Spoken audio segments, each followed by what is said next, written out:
All right, let's get right into it. We are about to completely reframe one of the most nerve-wracking things we all go through, the job interview. I want you to forget everything you've ever learned about memorizing perfect answers. Because today, we're going to unlock the one skill that is so powerful and yet so overlooked, it will make you stand out from literally every other person in that waiting room. So just think about it for a second.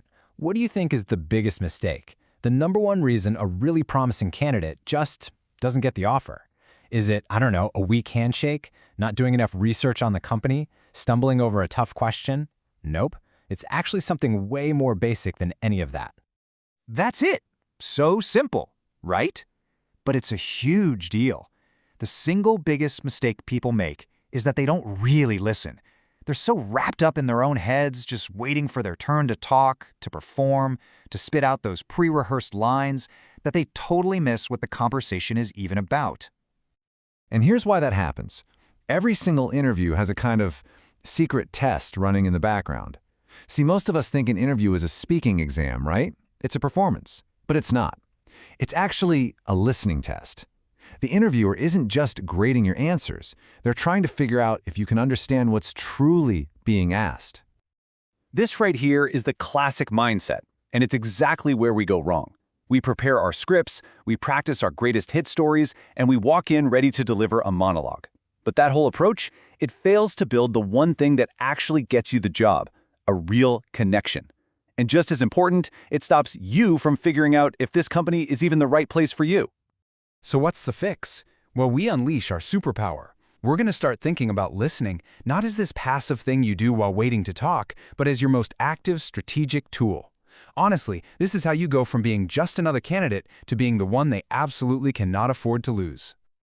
Let's just break this down so it's super clear. On one side, you have passive hearing. That's just waiting for your cue. It's reciting a script, answering the surface-level question. It feels like a monologue. But then you have active listening. This is about digging deeper to understand the real intent behind the question. It's about tailoring your answer right there in the moment and answering the question behind the question. This is how you build a genuine connection and turn an interrogation into an actual conversation. Okay, so that's the why. It sounds great in theory, but how do you actually pull it off in the moment? You know, when the pressure's on and you're feeling the nerves.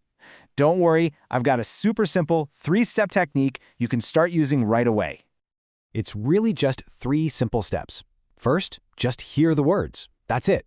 Don't plan your answer, don't jump ahead, just listen. Step 2 is the magic moment. You pause, just for a beat, and ask yourself, okay, why are they really asking this? What are they testing for here? And then step 3, you build your answer around that hidden why. This little trick guarantees your response is always going to be sharp, relevant, and way more impressive.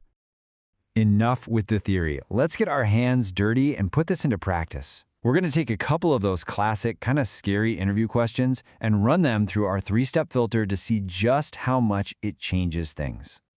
Ah, yes, the dreaded failure question. Everybody hates this one, right?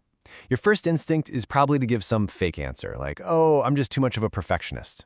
But an active listener, they know there's a much deeper question hiding under the surface. And here's the big secret.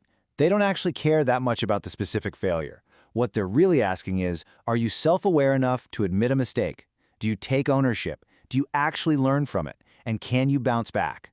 They're testing your character, not just your track record. So a really powerful answer tackles that hidden why head-on. It starts with accountability. A project I led missed its deadline. Then it pivots right to the learning. I learned the importance of building in buffer time. And it closes with resilience, a practice I've used successfully ever since. See, it's not an excuse. It's a story about growth. That's what they're listening for. All right, let's do one more. This one seems so simple, but oh man, it's a total minefield. A passive hearer will give a super generic answer like, I'm passionate about this industry, or you have a great reputation. An active listener knows the stakes are way, way higher. They're not just looking for a compliment. They're looking for proof. Proof that you've done your homework. Proof that you actually understand their mission. They want to know that you aren't just spamming your resume everywhere. They want to know why you want to be here, working on their goals and solving their problems. And an answer like this is how you prove it. It is just packed with evidence of active listening. I followed your company shows you have long-term interest. The X project proves you did specific research. And then, my skills in Y could help directly connects what you offer to what they need. You're not just asking for a job anymore. You're presenting yourself as a solution. And really, that's what this all boils down to. It's the big takeaway. If you just focus on being a better listener in your interviews, the perfect answers will start to come naturally. You'll stop feeling like you have to perform, and you'll start actually connecting. It completely changes the dynamic of the room and puts you back in control. So the next time you walk into that interview, I want you to try something. Don't just think about what you're going to say. Instead, ask yourself this question. What are you going to be listening for? The concern that's hiding behind the question? The company value they're searching for? The problem they desperately need you to solve? Because that's where you win.